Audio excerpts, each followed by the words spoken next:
अस्सलाम वालेकुम व्यूअर्स। बड़ी जनाब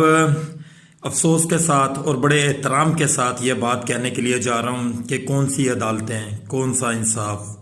कौन सी ज्यूरी, कौन से जज और कौन सी जनाब उनके जो गवाहान और कौन से ऐसे लोग जो कुरान के ऊपर हाथ रख कर ये बयान देते हैं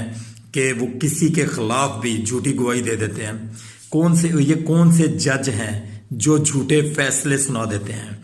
जिनको इस चीज़ का एहसास नहीं होता कि हम अगर आज एक झूठा फैसला सुना रहे हैं तो अगर आज उनकी अदालत में ये फैसला सुनने के बाद उसके ऊपर इम्प्लीमेंट हो जाता है तो जनाब आखिरत में जो एक अदालत लगनी है, जो हमारे अल्लाह ने अदालत लगानी है हम सब लोगों की,